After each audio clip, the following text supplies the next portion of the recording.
देशभक्ति का टैग मिलेगा सर उनको जो शहीद हुए हैं, जिन्होंने अपने प्राणों की आहुति दी उनको? अभी आपको बताऊं सरकार का तो दोस्तों आज हम आपको एक ऐतिहासिक जगह पे आपको विजिट कराने वाले हैं, जिसे कि रावलापानी हत्याकांड के नाम से जाना जाता है। तो जो जालियनवाला बाग हत्याकांड जो हुआ था अंग्रेजों के समय में, सेम वैसे ही इन सतपुड़ा पर्वतों में एक ऐसे हत्याकांड हुआ था अंग्रेजों के द्वारा। तो दोस्तों इस वक्त हम हैं रावलापानी, और ये जो स्थान है ये सतपुड़ा पर्वतों के एकदम बीचों बीच है। तो दोस्तों आज 2 तारीख है, यानी कि 2 मार्च 1943 में यहाँ पे आदिवासी जो क्रांतिकारक थे उन पे अंग्रेजों ने यहाँ पे गोलियां चलाई थी। तो 1942 और 43 के जो कालखंड था उस पर पूरे इंडिया में अंग्रेजों के खिलाफ जो चले जाओ मूवमेंट चली थी, यहाँ भी आदिवासी जो क्रांतिकारक थे उन्होंने यह मूवमेंट चलाई थी। तो इसकी भनक अंग्रेज सिपाहियों को लगती है, और आदिवासी जो क्रांतिकारक थे उनको ढूंढ ढूंढ के वो उन पे अंधाधुंध गोलियां चलाते हैं। तो कहा जाता है कि उस हत्याकांड में लगभग 15 से 20 आदिवासी क्रांतिकारक थे, उनका यहाँ पे मृत्यु हुआ था। हालांकि ये जो आंकड़ा बताया जाता है इससे कई गुना आदिवासी क्रांतिकारी यहाँ पे शहीद हुए थे, लेकिन तब की अंग्रेज सरकार ने इस घटना को काफ़ी छुपाने की कोशिश की थी। इस घटना के ऊपर एक किताब छपी है, उसमें पूरी जानकारी दी गई है कि किस तरह से इस घटना को अंजाम दिया था।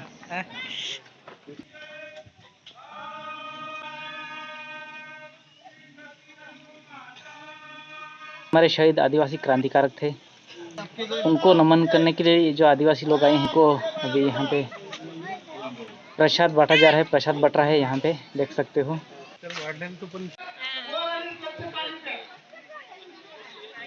तो दोस्तों अभी जिस जगह पे ये लोग बैठे हैं ये पूरी वैली है, और 2 मार्च 1943 को यानी आज ही के दिन अंग्रेजों ने इस घटना को अंजाम दिया था। तो हर साल 2 मार्च को ये आदिवासी लोग यहाँ पे जमा होते हैं, जो शहीद आदिवासी क्रांतिकारक है उनको नमन करने के लिए। तो दोस्तों अभी हम आपको गोलियों के निशान दिखाते हैं। तो उसके साथ साथ अभी जिस किताब को हम दिखा रहे हैं, इस किताब के राइटर हैं डॉक्टर कांतिलाल टाटिया जी। एक तरह से वो समाज सेवा भी करते हैं, उनकी जुबानी हम इस घटनाक्रम की जानकारी लेते हैं। तो दोस्तों अभी सर जी हैं, उनसे हम पूछते हैं कि एक्चुअली यहाँ पे हुआ क्या था। तो सर इस घटनाक्रम के बारे में थोड़ा हमको जानकारी दीजिए, असल में यहाँ एक्चुअली हुआ क्या था? निश्चित जानकारी देने में मुझे आनंद होगा।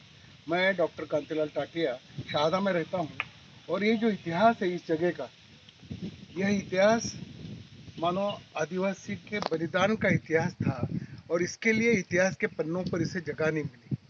मैं बहुत खुद को समझता हूँ कि इस इतिहास को उजागर करने का मेरे पर जिम्मेदारी आई, या मैंने वो करने की कोशिश की और हुआ भी। अच्छा।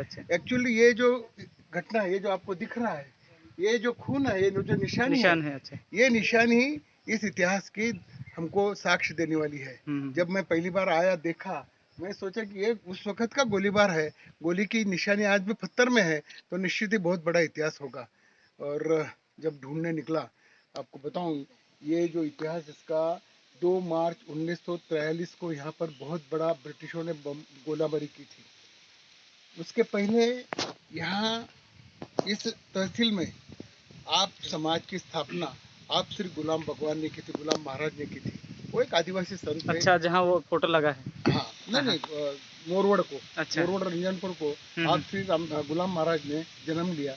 वो भी आदिवासी थे, समाज सुधारक थे। समाज सुधारक थे। कभी स्कूल में गए नहीं, पर उनके विचार समाज के संगठन के लिए, समाज के सुधार के लिए था।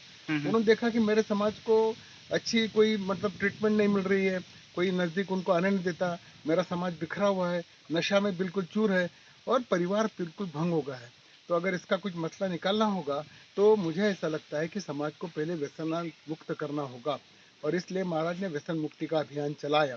हालांकि व्यसन मुक्ति के लिए सरकार भी बहुत कोशिश करती है, पर कभी वो सरकार के मतलब यशस्वी नहीं होता। वो इस जमाने के अगर आप पन्ने खोल के देखेंगे तो खानदेश में शराबबंदी के लिए उनको पुरस्कार दिया गया, ऐसा इतिहास है। अच्छा। तो उनका देहांत बहुत जल्दी हुआ, 18 जुलाई 1938 में उनका देहांत हुआ। और असल मानो तो 11 फरवरी 1937 को उन्होंने आप धर्म की स्थापना की, आपकी आरती शुरू की, पर वो ज्यादा दिन नहीं रहे। अच्छा। उसके बाद ये सब जो है, ये रामनाथ महाराज, उनके जो छोटे भाई थे, उन्होंने चलाया। समाज बहुत इकट्ठा होता था, हजारों की संख्या में आता था।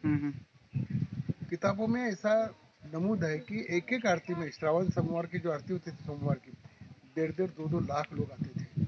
उस वक्त तो कोई गाड़ियाँ नहीं थी, कुछ नहीं थे, फिर भी एक श्रद्धा थी लोगों के दिल में। गुलाम बाबा ट्रेन भी उस वक्त छोड़ जाती थी, ऐसा एक माहौल था। और सरकार को ऐसा लगा कि हम तो पारतंत्र में थे, इतनी गर्जी अगर बोला हो तो सरकार के लिए तो वो मतलब सरदर्द है।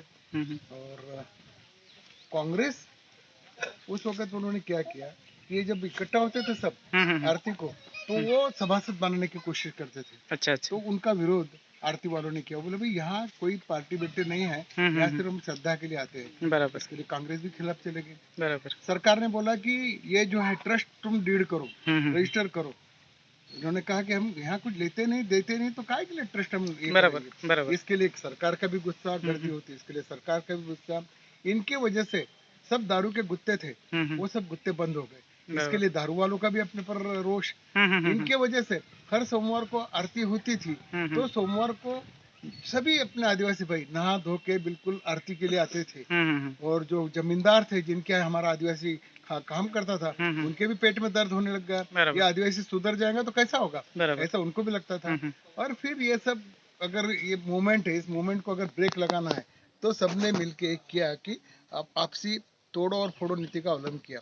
पीने वाले नहीं पीने वाले, खाने वाले नहीं खाने वाले, ऐसे झगड़े लगाए। और इस झगड़े में फिर सरकार ने इन्हें इसकी दखल लेके और हद्दपार किया। निमाड़ में 2 साल के लिए हद्दपार किया और 30 लोगों को हद्दपार किया। एक ही ऐसा संत है कि जिनके हद्दपारी के बाद पूरा समाज, आपको बोलूं 5,000 लोग उनके साथ थे, अपना घर दार बैल जुमला सब छोड़ के उनके साथ हद्दपारी में गए थे। इतना उनका मतलब महाराज का सब समाज के ऊपर एक प्रभाव था। तो सर आपको ये पहली बार कब पता चला कि ऐसी ऐसी घटना यहाँ पे हुई है? आपको किसने जानकारी दी पहली बार? बहुत बड़ा इतिहास है उसके लिए भी। मैं पहली बार एक स्कूल चलाता था अकरानी महल किले पर। हाँ, अच्छा, अकरानी महल। हाँ, इन 1980। तो वो मास्टर बराबर चला रहा, 100 रुपये महीना देता था। वो मास्टर स्कूल चला रहा क्या, इसके लिए मैं देखने उधर से गया था। तो मेरे साथ वाला जो था उसने बोला दादा ये खूब मोड़ो गोलीबार वेलो है माँ भूख लगी रान दे गोलीबार काय क्या हूँ, ऐसा बोल के मैं नजरअंदाज किया और चले गया।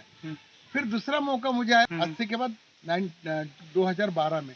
1 जनवरी 2012 को मुझे अकरानी में रेशन दुकान का, स्वच्छ धान्य दुकान का उद्घाटन करने का था। 4-5 साल झगड़ा करके उनको मिला दिया। लोगों की ऐसी इच्छा थी कि मैंने वहां आना चाहिए उद्घाटन के लिए। पर उस दिन ऐसा हुआ कि 1 जनवरी को शाहदा में एक मंत्री आया था और उस वक्त वस्ती स्कूल के जो मास्टर थे उनका एक बहुत बड़ा मसला मैंने हाथ में लिया था। तो मंत्री को मुझे घेराव करने का था। अच्छा। तो इसके लिए मुझे दिन भर अटकना पड़ा। तो फिर मैं जैसे वहां से छूटा, रात को यहाँ पहुंचा। रात को कोई उद्घाटन होता नहीं, इसके लिए फिर मैंने चलो दूसरे दिन सवेरे दोपहर तक तो कोई आता नहीं, देखा आप बस्ती कैसे यहाँ पर, तो मुझे समय था, इसके लिए फिर मैं आया इधर। अच्छा, और जैसा आया और ये देखा, ये देखने के बाद मुझे ऐसा लगा कि हियर मस्ट बी कोई बिग हिस्ट्री होना चाहिए। और इसने मुझे सोच करने के लिए कहा। फिर मैं बहुत घुमा, कई गांव, 3-4 महीने तो पागल के ऐसे घूमता रहा। मेरे नसीब से 13 लोग मुझे जिंदा मिले, जिनके अच्छा, मतलब जिन्होंने ये देखा था। अच्छा, संघर्ष में थे जो। अच्छा उनका जवाब सरकार के पास कर दिया। अभी उसमें से कोई नहीं है ना? नहीं, अभी तो कोई नहीं। अच्छा। एक भी नहीं है अभी उसमें से। तो ये सब करके सरकार के पास गए।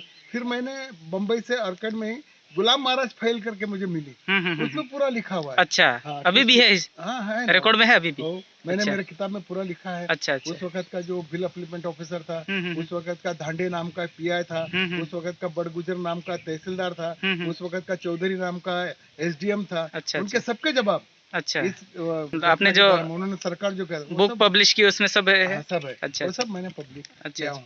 तो इस ऐसे ढंग से उस वक्त कलेक्टर था, कलेक्टर बोले देखो डॉक्टर तुमको झूठ तो नहीं बोलते, पर ऐसा है कि तुम कहेंगे करके हम मानेंगे नहीं। बराबर। कुछ तो भी हमको इसके लिए पुरावा होना चाहिए। बराबर। तो फिर पुरावा ढूंढा, ये सब किया, किताब लिखा, सरकार पे कभी आंदोलन भी किए, मोर्चे भी निकाले, और आखिर चल के फिर सरकार ने इसको मंजूरी दी। और वो जो स्मारक बन रहा है 2,70,00,000 रुपए उन्होंने स्मारक के लिए दिए। और स्मारक बन रहा है। अच्छा अच्छा। मुझे आनंद इस बात का है कि महाराष्ट्र में, देश में ये एक ऐसी ही जगह है कि जिस जगह पर जहाँ पर घटना हुई वहाँ पर लोग उस दिन श्रद्धांजलि देने पहुँचते हैं। बराबर। 2 मार्च, 2 मार्च, आज 2 मार्च। बाकी कहीं पर नहीं। बराबर। ऐसे लोग। और सर ये जो गोलियां कहाँ से चली थी, आप थोड़े हमको ये जो बता सकते हैं? 1 तारीख को सब लोग आए, इधर सब लोग थे, इधर अभी है। थे, उधर औरतें थी, और ऊपर से ब्रिटिश सैनिक ऊपर थे, अच्छा, इधर थे, अच्छा। ऊपर से, हाँ, और मैंने सबको घेर लिया, जाने अच्छा दिया पूरी उनको। घाटी है ना ऊपर हाँ, से, पूरी अच्छा घाटी। ये अच्छा बराबर उनका ऐसा कहना था कि ये लोग हमारे ऊपर धनुष्यबाण छोड़ रहे थे। तो वो जो सरकारी अफसर है, वो जो मोहम्मद मसूद करके, अच्छा अच्छा उसने अच्छा लिखा, उस वक्त तो बहुत झाड़ी थी, उसने बोला कि अगर मैं धनुष्यबाण छोड़ तो ऊपर तक जा ही नहीं सकता। बराबर बराबर। कितने लोग ये मतलब यहाँ पर जख्मी हुए हमको बताओ, तो हम्म एक भी आदमी बताने को वो मतलब नहीं कर सके। हम्म पर गोली तो आ सकती है नीचे। बराबर। 303 की गोली कितनी ताकतवर होती है, देखो 303 की गोली अभी भी निशान अभी है। भी निशान उसमें, बराबर। और ऊपर भी निशान है। हाँ हाँ तो ऊपर ये, भी है। हाँ ऊपर भी, अच्छा अच्छा। बहुत एक बहुत बड़ा इतिहास है। और जब हमको लगता है कि आदिवासी का स्वातंत्र मैदान में क्या योगदान है, यहाँ बलिदान दिया है, अच्छा अच्छा अच्छा। नए पीढ़ी को ये लगेगा, स्वतः जिसको बोलते हैं वो जागरूक होने के लिए हम भी कुछ कम नहीं है। हमारे भी बाप दादों ने इस देश को स्वतंत्रता मिलाने, हमारे जिले में है, तो हमारे हाँ, जिले में जिले ऐसी में है। जगह है जहाँ पर ऐसा 3 दिन तक ये जो पानी है ना, बिल्कुल खून का पानी बह रहा था। बराबर। और 1 महीना भर गिधाड़ बोलते जो हाँ हाँ। प्रेत खाता है, उसका 1 महीना भर राज इधर था। सरकार ने सिर्फ 15 प्रेत बताए और 28 जख्मी बताए। अच्छा और अच्छा। प्रेत भी बैलगाड़ी में जैसा लकड़ी डालते ना, वैसा लेके गए। एक्चुअली नियम ऐसा है कि एक बार गोलीबार से मारने के बाद उस आदमी को उसके घर पे पहुंचाना चाहिए। इन्होंने पहुंचाया नहीं, एक जगह उसको सब उन्होंने कर दिया। बहुत अन्यायकारक था ये गोलीबार, और सरकार को ये मूवमेंट बंद करने की थी, क्योंकि आरती में इतनी प्रेरणा, इतनी श्रद्धा, इतनी भक्ति है, इतने लोग आते हैं कि उस वक्त पारतंत्र में सरकार को ये बिल्कुल मंजूर नहीं था। सरकार को कोई बहुत ये नहीं है, ये तो झगड़ा कर करके मिलाया है, बराबर। नहीं तो कुछ मिलना बहुत है, बहुत गलत है। क्या करेंगे, सरकार है, सरकार के आगे क्या, पर समाज इकट्ठा हो रहा है। बराबर सही बात। पहले साल आए 100-200 लोग थे, आज देखो कितने लोग हैं। थैंक यू सर, हमको ये जानकारी देने के लिए आपका बहुत बहुत धन्यवाद। तो ये देख सकते हो कि यहाँ पे ये निशान लगे हैं, ये एक है, ये एक है और ये एक है।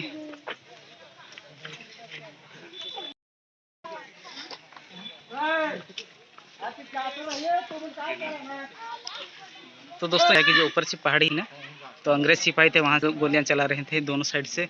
अब ऊंची ऊंची पहाड़ियाँ देख सकते हो। तो शहीद आदिवासी क्रांतिकारक थे, उनको यहाँ नमन करने के लिए लोग आज जमा हुए हैं 2 मार्च 2 तारीख को। तो दोस्तों आपको जो आदिवासियों का जो बलिदान था, आपको कैसा लगा हमें कमेंट करके ज़रूर बताएं। और अभी तक हमारे चैनल को आपने सब्सक्राइब नहीं किया तो सब्सक्राइब कर लें। मिलेंगे ऐसी इंटरेस्टिंग वीडियो के साथ, तब तक बाय बाय, टेक केयर।